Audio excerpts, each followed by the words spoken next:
C'était stressant, vraiment c'était stressant. Waouh, waouh, waouh.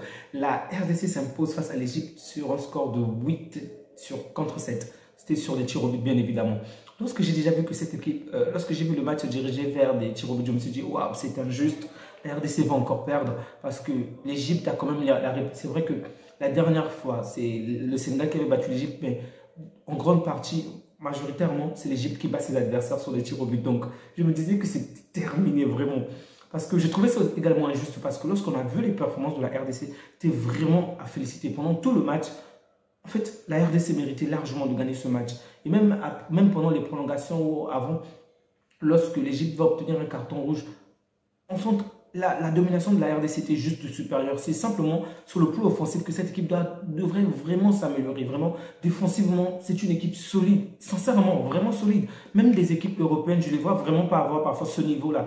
Donc, défensivement, c'est vraiment top. Mais offensivement, il y a beaucoup de choses à faire. Vraiment, beaucoup de choses à faire sur le plan offensif parce qu'ils ont vraiment du mal à conclure. Ils ont vraiment du mal à faire du mal dès la première action ou la deuxième action. Donc, cette équipe devrait vraiment s'améliorer. En dehors de cela, vraiment, c'était un match agréable. C'était vraiment un match agréable et ça me fait toujours plaisir de pouvoir avoir plusieurs matchs en simultané comme ça.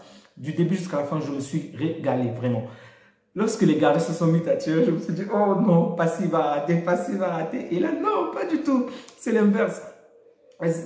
C'était tellement, vraiment tellement choquant. J'ai tellement aimé ce match et j'espère vivre ce genre de moment encore et encore. Donc, ne vous inquiétez pas les voisins, on va continuer à surveiller le fleuve, d'accord?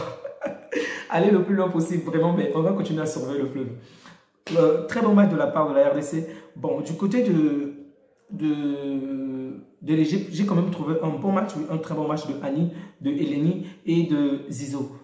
Il n'était pas top, mais c'était pas mal par rapport aux autres. Mais dans l'ensemble, collectivement, je pense que l'Égypte devrait énormément s'améliorer parce qu'ils sont quand même arrivés loin, mais il y a énormément de failles, vraiment. On a vu que cette équipe ne faisait que jouer la carte défensive et profiter de la moindre occasion pour se relancer ou pour lancer un joueur en attaque. C'est vraiment pas intéressant. Tandis que du côté de la RDC, il y a vraiment un style de jeu qui est vraiment particulier. Le jeu est cohérent, les passes sont cohérentes, tout est vraiment bien fait. Sincèrement, j'ai vu pas mal de matchs et je dois dire que j'ai vraiment été impressionné par rapport à ce match-là.